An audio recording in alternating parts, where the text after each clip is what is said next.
할렐루야. 이 저녁 예배를 사모하시고 또한 말씀을 사모하셔서 주의 전에 나오신 여러분을 하나님 아버지와 또 주 예수님의 이름으로 환영하고 축복합니다. 또한 동일하게 시간을 구별하셔서 가정에서 예배하고 계시는 성도님들에게도 동일한 은혜가 넘치시기를 바랍니다. 오늘 함께 나눌 말씀의 제목은 이름이 바뀔 때까지입니다. 이름이 바뀔 때까지. 창세기 32장에 기록된 야복강 나루에서 있었던 일을 통하여 오늘 우리가 배워야 할 영적 교훈과 또 우리에게 주시는 하나님의 은혜를 함께 살펴보도록 하겠습니다. 최근 TV를 틀면 자주 볼 수 있는 사람이 한 분 있습니다.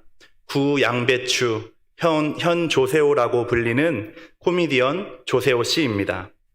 조세호는 보이는 것과는 다르게 2001년도 SBS 개그 콘테스트의 대상으로 제법 화려하게 데뷔했습니다. 이후에 양배추라는 예명을 사용하며 10년 가까이 열심히 활동했습니다. 하지만 그동안은 대상이라는 시장만큼 크게 주목받지는 못했습니다. 이에 군복무를 마친 조세호 씨는 2011년 양배추라는 예명을 벗고 조세호라고 하는 자신의 본래 이름으로 활동하기 시작합니다. 놀라운 일은 이전까지는 그저 메인 MC를 보조하는 출연자 중에 하나였고 또 전체를 보지 못하고 그저 사람을 웃기려는 데만 집중하던 그 사람이 어느새 유재석이라는 국민 MC의 오른팔이 되어 있었고 더 나아가서는 차세대 MC로까지 거론되는 인물이 되었다는 것입니다. 단지 이름이 바뀌었을 뿐이었습니다. 물론 그 과정에 어떠한 일과 또 얼마나의 노력이 있었는지는 다 알 수 없습니다. 하지만 분명한 것은 이름이 바뀐 이후부터 그의 삶이 조금씩 변하기 시작했다고 하는 것입니다. 최근에는 자신의 건강을 위해 몸무게를 17kg이나 감량했는데 이제는 예전에 미숙하고 부족한 모습은 찾기 어렵고 왜인지 멋있어 보이기까지 하는 착각 아닌 착각마저 들게 하고 있습니다. 성경에도 이 구 양배추 현 조세호와 같이 이름이 바뀐 이후에 그의 인생도 함께 변한 사람들이 등장합니다. 오늘 함께 읽은 본문의 주인공 야곱이 그 대표적인 인물입니다. 출생부터 남들과는 조금 달랐던 야곱은 이름이 그 사람 자체라고 생각했던 성경 문화에서 평생을 발뒤꿈치 잡는 사람, 사기꾼, 약탈자라는 이름으로 불리며 살았습니다. 그 이름처럼 그의 인생도 결코 순탄하지 않았습니다. 속지 않기 위해 속여야 했고 또 속이기 위해 더 속여야만 했습니다. 그런 그에게 무슨 일이 있었던 것일까요? 어떤 일이 있었기에 그의 이름이 변하고 그의 내면이 변하고 그의 행동과 삶까지 변하게 되었을까요? 말씀을 읽어가며 사건의 장소였던 야복강 나루로 함께 가보도록 하겠습니다.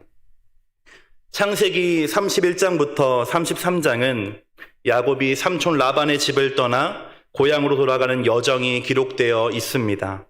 그 중에 오늘 함께 읽은 32장은 고향으로 돌아가던 야곱이 만났던 가장 큰 장애물, 또 가장 큰 위협이었던 형 에서와의 만남을 준비하는 과정이 자세하게 기록되어 있습니다. 창세기 32장 3절부터 5절의 말씀입니다.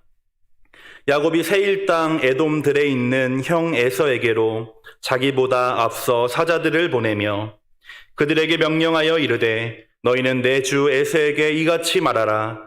주의 종 야곱이 이같이 말하기를 내가 라반과 함께 거류하며 지금까지 머물러 있었사오며 내게 소와 나귀와 양떼와 노비가 있으므로 사람을 보내어 내 주께 알리고 내 주께 은혜 받기를 원하나이다 하라 하였더니 삼촌 라반과 함께하며 모은 재산을 에서에게 보내며 혹여라도 남아있을 그의 분노를 풀려는 계획이었습니다. 그러나 야곱의 계획은 처음부터 어긋나기 시작했습니다. 사자들이 야곱에게 돌아와 이르되 우리가 주인의 형 에서에게 이른즉 그가 400명을 거느리고 주인을 만나려고 오더이다. 에서가 400명의 군사를 이끌고 자신을 향해 오고 있다고 하는 첩보를 들은 것입니다. 에서가 야곱을 향해 오는 이유 잘 아시는 내용입니다. 물론 자신이 팥죽 한 그릇에 홀랑 넘기기는 했지만 장자가 받았어야 할 축복을 야곱이 가로챘기 때문입니다. 팥죽을 먹은 대가로 그가 받은 축복은 축복이라는 말조차 민망한 저주에 가까운 말뿐이었습니다. 그 아버지 이삭이 그에게 대답하여 이르되 내 주소는 땅의 기름짐에서 멀고 내리는 하늘 이슬에서 멀 것이며 너는 칼을 믿고 생활하겠고 내 아우를 섬길 것이며 내가 매임을 벗을 때에는 그 멍에를 내 목에서 떨쳐버리리라 하였더라. 장자가 받았어야 할 그 축복 대신 저주와 다를 바 없는 축복을 받은 에서는 문자 그대로 야곱을 죽이고 싶어 할 만큼 분노했습니다. 야곱이 형을 피해 떠난 지 20년이라고 하는 긴 시간이 지났지만 에서의 화는 조금도 수그러들지 않았던 것입니다. 그래서 야곱이 돌아오고 있다라고 하는 소문을 듣자마자 자신의 병력을 이끌고 나왔던 것입니다. 물론 야곱을 죽이기 위해서였습니다. 이 말을 들은 야곱은 당황스러웠지만 이 위기를 벗어날 방법을 궁리하기 시작했습니다. 원체 머리가 비상했던 탓에 금방 좋은 생각이 떠올랐습니다. 7절과 8절입니다. 함께 읽도록 하겠습니다. 야곱이 심히 두렵고 답답하여 자기와 함께한 동행자와 양과 소와 낙타를 두 떼로 나누고 이르되 에서가 와서 한 떼를 치면 남은 한 떼는 피하리라 하고 자신의 가족과 가축을 둘로 나누어서 보내기로 한 것입니다. 만약에 에서가 한쪽을 치면 이 편은 도망하면 되겠다. 이 편을 치면 저 편은 도망하면 되겠다라고 생각한 것입니다. 그것으로 불안했던지 자신의 가축을 고르고 골라서 형에게 바칠 예물, 뇌물로 보내기 시작합니다. 야곱이 거기서 밤을 지내고 그 소유 중에서 형 에서를 위하여 예물을 택하니 암염소가 200이요 숫염소가 20이요 암양이 200이요 숫양이 20이요 전나는 낙타 30과 그 새끼요 암소가 40이요 황소가 10이요 암나귀가 20이요 그 새끼 나귀가 10이라. 무려 500마리가 넘는 자신의 가축들을 형의 화를 삭히기 위한 예물, 뇌물로 보내기 시작한 것입니다. 그리고는 하인들에게 에서를 만날 때마다 이 예물은 당신의 종 야곱이 형님께 드리는 예물입니다. 야곱은 뒤에서 오고 있습니다. 라는 말을 전하라고 명령했습니다. 어떻게 해서든지 에서의 분노를 피하기 위해 한 노력이었습니다. 야곱의 불안감은 그것으로 만족할 수 없었습니다. 얼마나 불안했는지 야곱은 자신의 할아버지의 하나님, 아버지의 하나님의 이름을 부르며 자신을 구해 주시기를 간구했습니다. 11절 상반절입니다. 내가 주께 간구하오니 내 형의 손에서 에서의 손에서 나를 건져내시옵소서. 하나님, 나를 좀 도와주십시오. 나를 좀 구해 주십시오. 지극히 개인적인 기도였습니다. 그러나 이 기도가 하나님 앞에 무릎 꿇어 겸손하게 드렸던 이 기도가 그의 인생의 변환점이 될 줄은 그는 그때 미처 알지 못했습니다. 형에 대한 두려움으로 야곱은 할 수 있는 모든 지혜와 방법을 동원했습니다. 이제 자신이 할 수 있는 것은 모두 다 한 것입니다. 두 아내와 두 여종, 아들들까지 모두 강을 건너 보낸 그렇게 늦은 밤, 야곱에게 한 사람, 하나님께서 찾아오셨습니다. 21절부터 24절까지의 말씀입니다. 함께 읽도록 하겠습니다. 그 예물은 그에 앞서 보내고 그는 무리 가운데서 밤을 지내다가 밤에 일어나 두 아내와 두 여종과 11 아들을 인도하여 야뽕 나루를 건널세 그들을 인도하여 시내를 건너가게 하며 그의 소유도 건너가게 하고 야곱은 홀로 남았더니 어떤 사람이 날이 새도록 야곱과 씨름하다가. 아멘. 함께 고백해 보겠습니다. 야곱은 홀로 남았더니. 야곱이 홀로 남은 그 시간, 홀로 남겨진 시간, 외로움과 고독함이 가득한 그때가 오히려 하나님께서 찾아오시는 시간이요, 하나님을 만나는 시간이 되었습니다. 자신을 덮고 있던 모든 것이 벗겨지고 하나님 앞에 단독자로 있는 모습 그대로 보여지는 순간이 된 것입니다. 그렇게 홀로 남은 야곱에게 찾아오신 하나님은 다짜고짜 씨름을 걸어 오셨습니다. 우리말 성경에 씨름이라고 되어 있어서 마치 운동 경기를 하는 것처럼 느껴질 수 있지만 실제로 이 씨름은 아주 격렬한 몸싸움을 의미합니다. 생명이 오고 가는 필사의 몸싸움이 이어진 것입니다. 이 씨름에 임하는 야곱의 각오 남달랐습니다. 그는 반드시 이겨야만 했습니다. 왜냐하면 그가 이 씨름을 통하여 얻어야 할 것, 원하는 것이 있었기 때문입니다. 발 뒤꿈치를 잡는 사람인 야곱은 얻고자 하는 것은 반드시 얻는 사람이었습니다. 지금까지 자신의 계획과 생각대로 되지 않은 일은 없었습니다. 장자권도, 아내도, 가축들도 모두 자신의 뜻대로 얻을 수 있었습니다. 그러나 지금 눈앞의 문제, 에서의 위협은 해결할 방도가 생각나지 않았습니다. 그때 마침 눈앞에 한 사람이 찾아온 것입니다. 그는 자신이 가장 잘할 수 있는 것, 지금까지 해왔던 방법 그대로 그 사람을 꽉 붙잡기로 결정합니다. 마치 천하장사가 삿발을 움켜쥐는 것처럼 생사의 기로 앞에서 그의 옷이 생명줄인 것처럼 붙잡고 놓지 않았던 것입니다. 야곱이 어떻게 그의 옷을 붙잡았습니까? 꽉 하고 붙잡았습니다. 야곱이 이렇게도 간절하게 원했던 것은 그의 축복이었습니다. 야곱이 이르되 당신이 내게 축복하지 아니하면 가게 하지 아니하겠나이다. 축복이라고 하니 그럴듯해 보이지만 사실은 살려달라라고 하는 것입니다. 구해달라는 것이었습니다. 이 상황에서 나를 건져달라는 야곱의 간절한 바람이 축복이라는 말 속에 들어 있었습니다. 그래서 야곱은 그의 옷을 놓을 수가 없었습니다.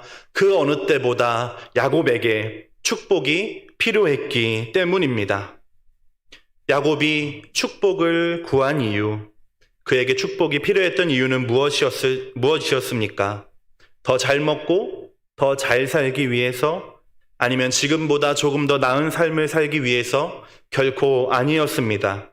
야곱이 하나님의 옷을 움켜쥐고 놓을 수 없었던 이유, 축복을 구했던 이유는 내 힘을 넘어간 문제, 내 힘을 넘어선 일을 만났기 때문이었습니다. 내가 해결할 수 있는 방법이 사라졌기 때문입니다.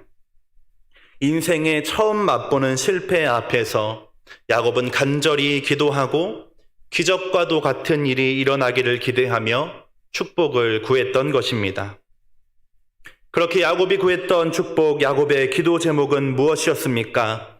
야곱의 소원, 야곱의 기도는 모세와 같이, 또 바울과 같이 한 마을을 구하기 위한 기도도, 자신의 민족을 위한 기도도 아니었습니다. 야곱의 기도는 그렇게 거창하고 멋진 기도가 아니었습니다. 그저 살려달라, 구해달라라고 하는 것이었습니다. 지극히 개인적이고 자신만을 위한 이기적인 기도였음에 분명합니다. 그러나 야곱의 이 기도가 하나님께 드려지자, 그 기도가 열매를 맺기 시작했습니다. 야곱의 간절함이, 또 야곱의 기도가 응답된 비결은 하나님이 응답하실 때까지 포기하지 않았던 야곱의 끈질김 때문이었고, 또 그것을 귀하게 여기신 하나님의 은혜 덕분이었습니다. 기도가 능력인 이유, 기도가 성도의 생명력인 이유가 바로 여기에 있습니다. 또한 우리가 기도할 때 포기하지 않고 마치 야곱과 같이 하나님을 붙잡고 끝까지 기도해야 하는 이유이기도 합니다. 기도해야 하는 이유, 기도가 능력인 이유는 내 기도가 대단한 기도여서가 아니라 또 기도하는 내가 잘난 사람이어서가 아니라 내 기도를 들으시는 분이 하나님이시고 성도의 기도를 들으시는 분이 세상을 지으신 전능자이시고 기도에 응답하실 분이 우리의 아버지이시기 때문인 줄 믿습니다. 이 믿음을 가지고 기도하시기를 바랍니다. 오늘도 이 예배 자리에 나오신 여러분에게도 야곱과 같이 간절한 기도의 제목이 있으실 것입니다. 내 이름으로 무엇이든지 내게 구하면 내게 행하리라 라고 하셨습니다. 이 약속의 말씀을 붙잡으시길 바랍니다. 기도만이 유일한 살 길이라고 믿고 믿음으로 간구하는 성도의 삶에는 반드시 약속하신 하나님의 은혜가 임하기 시작할 줄 믿습니다. 날이 새도록 야곱이 자신을 붙잡고 놓아주지 않자 하나님은 대뜸 그의 이름을 물어오셨습니다. 이름은 그 사람 그 자체입니다. 이름을 묻는 하나님의 질문은 단순히 호적에 있는 그의 이름을 물으신 것이 아니라 너는 어떤 사람이냐? 지금까지 어떠한 삶을 살아왔느냐? 라고 하는 하나님의 질문이 담겨져 있었던 것입니다. 27절입니다. 그 사람이 그에게 이르되 내 이름이 무엇이냐? 그가 이르되 야곱이니이다. 야곱은 자신의 이름을 고백합니다. 저는 야곱입니다. 저는 거짓말쟁이이고 사기꾼입니다. 지금까지 타고난 지혜로 남을 속이고 남의 것을 빼앗으며 살았습니다. 저는 그래서 야곱입니다. 야곱은 씁쓸하지만 진솔하게 자신을 고백했습니다. 그러자 하나님께서 이렇게 대답하십니다. 28절입니다. 함께 읽도록 하겠습니다. 그가 이르되 내 이름을 다시는 야곱이라 부를 것이 아니요 이스라엘이라 부를 것이니 이는 내가 하나님과 및 사람들과 겨루어 이겼음이니라. 아멘.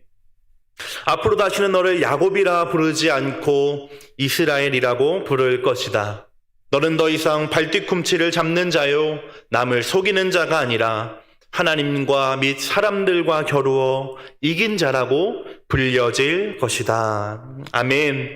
하나님께서 그 순간에 야곱의 이름을 바꿔주셨습니다. 그의 정체성을 변하게 하신 것입니다. 야곱은 이제 야곱에서 이스라엘이 되었습니다. 더 이상 남을 속여서 자신의 것을 얻는 사람이 아니라 정당하게 겨루어 승리하여서 얻는 사람이 된 것입니다. 원하는 것을 얻기 위해 끝까지 버티고 견뎠기 때문이었습니다. 이름이 바뀌어질 때까지 포기하지 않았던 그에게 주신 새로운 이름이었습니다.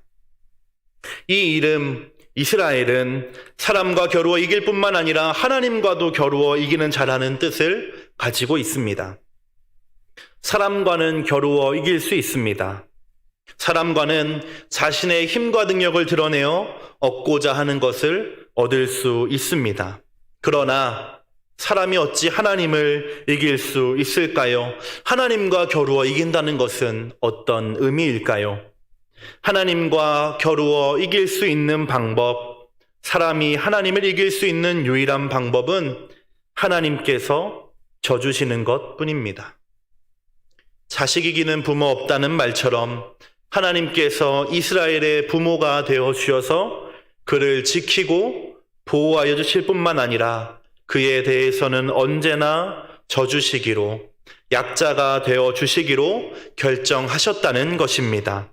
이 약속, 오늘을 믿음으로 살아가는 하나님의 백성인 우리에게도 동일하게 주시는 약속인 줄 믿습니다. 하나님의 은혜를 사모하고 구하며 끝까지 포기하지 않는 자에게, 이름이 바뀔 때까지 하나님만을 붙잡는 자에게 주시는 은혜입니다. 구하고 찾고 두드리라고 하셨습니다. 또 무엇이든지 받은 줄로 믿고 구하라고 하셨습니다. 주의 이름을 부르는 자는 누구든지 구원을 얻으리라고 하신 말씀을 기억하시기 바랍니다. 우리의 아버지이시며 보호자이신 하나님께서 간절히 은혜를 구하는 성도들의 기도에 응답하여 주실 것입니다. 믿음으로 기도하실 때에 성도 여러분이 이 은혜와 축복의 주인공이 되시기를 바랍니다. 이름이 바뀌었습니다. 이름만 바뀌었을 뿐입니다. 그러나 구 야곱, 현 이스라엘의 내면에서부터 조금씩 변화가 생기기 시작했습니다. 이제는 더 이상 형 에서를 두려워하여 갖은 방법을 동원해서 문제를 해결하려는 것이 아니라 자신이 먼저 그의 앞에 나아가 마땅히 했어야 할 사죄와 용서를 구한 것입니다. 이전에는 형이 두려워서 가족들 뒤에 숨고 가축들 뒤에 숨었지만 이제는 무리의 앞으로 걸어 나왔습니다. 그리고 에서를 향하여 7번 엎드려 절하며 용서를 구했습니다. 그러자 놀랍게도 에서가 그의 목을 끌어안고 입을 맞추며 울음을 터뜨렸습니다. 도피가 아니라, 도망이 아니라 마땅히 했어야 할 사죄와 용서가, 또한 야곱이 드렸던 간절한 기도가 문제 해결의 열쇠였던 것입니다. 내면만이 바뀐 것이 아니라 그의 행동도 변했습니다. 야곱이 이 은혜를 잊지 않기 위하여 하나님 말씀에 순종해 제단을 쌓고 예배했던 것입니다. 창세기 35장 1절부터 3절의 말씀입니다.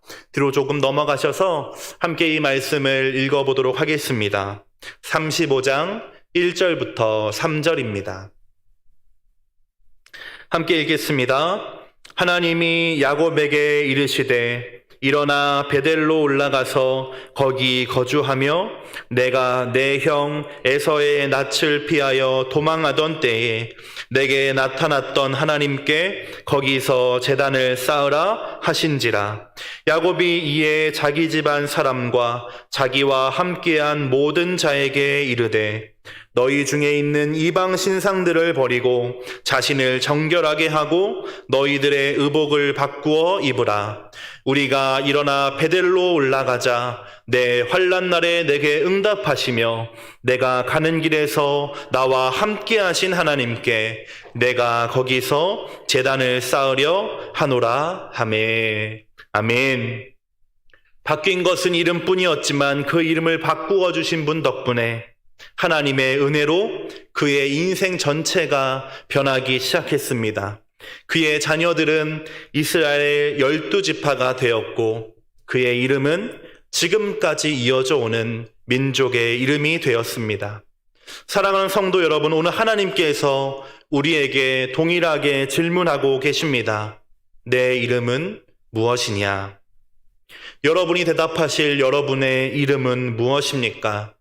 성경은 인간을 본래 하나님과 원수된 자요 마귀의 자녀였다고 말하고 있습니다. 그때 너희는 그 가운데서 행하여 이 세상 풍조를 따르고 공중 권세 잡은 자를 따랐으니 곧 지금 불순종의 아들들 가운데서 역사하는 영이라. 그러나 하나님께서는 그런 우리를 불러내어 주셔서 하나님의 자녀가 되게 하시고 우리의 이름을 변하게 하셔서 하나님의 백성이 되게 하셨습니다. 하나님이 바꿔주신 우리의 이름입니다.